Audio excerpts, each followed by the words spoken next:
Assalamualaikum warahmatullahi wabarakatuh. Kembali lagi bersama saya Anissa Hikmah Prasetyaningsih dengan NIM 2042010821 dari kelas 4G Pendidikan Guru Madrasah Ibtidaiyah Universitas Islam Negeri Sultan Toha Saifuddin Jambi.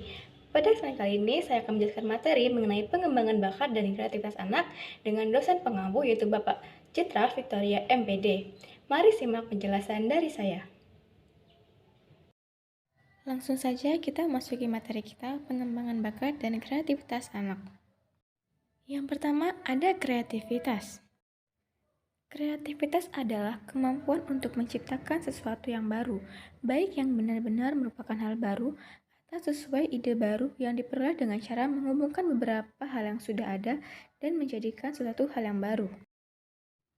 Selanjutnya, James J. Ledger 1985 menyebutkan creativity is a mental process by which an individual creates new ideas or product, or combines existing ideas and product in fashion that is novel to him or her. Artinya, pengertian kreativitas adalah suatu proses mental yang dilakukan individu berupa gagasan atau produk baru atau mengkombinasikan antara keduanya yang pada akhirnya akan melekat pada dirinya. Berikut contoh kreativitas yang dapat kita temukan dalam kehidupan sehari-hari. Yang pertama, kita bisa memanfaatkan botol bekas untuk dijadikan tempat pena, pensil, dan teman-temannya. Yang kedua, memanfaatkan kardus bekas untuk dirubah menjadi tempat untuk menyusun buku, dan lain sebagainya. Selanjutnya adalah bakat. Bakat merupakan kemampuan yang memang sudah dimiliki oleh setiap orang yang digunakan untuk mempelajari sebuah hal yang dengan cepat. Bahkan beberapa di antaranya dalam waktu yang singkat serta memiliki hasil yang sangat baik pula. Bakat memang sudah dimiliki setiap manusia saat dia lahir ke dunia ini.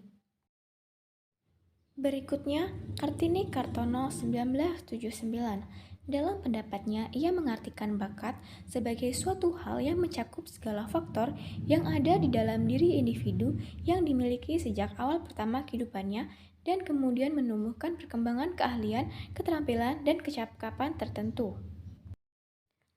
Berikutnya ada pembagian bakat. Yang pertama ada bakat umum. Bakat umum merupakan kemampuan yang memang berupa potensi dasar yang sifatnya umum. Hal ini dapat diartikan bahwa semua orang memang memilikinya. Yang kedua ada bakat khusus. Bakat khusus merupakan kemampuan yang mana memang berupa potensi khusus yang berarti tak semua orang memilikinya.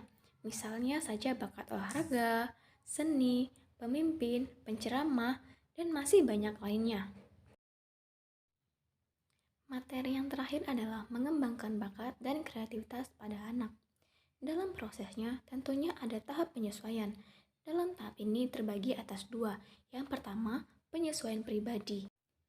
Penyesuaian pribadi adalah kemampuan individu untuk menerima dirinya sendiri sehingga tercapai hubungan yang harmonis antara dirinya dengan lingkungan sekitarnya.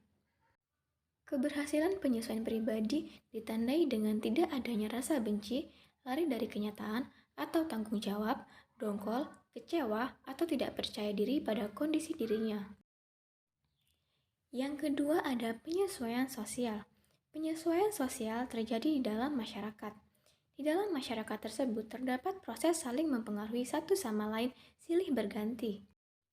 Dari proses tersebut timbul sebuah proses kebudayaan dan tingkah laku sesuai dengan sejumlah aturan, hukum, adat, dan nilai-nilai yang mereka patuhi demi mencapai penyelesaian bagi persoalan hidup sehari-hari.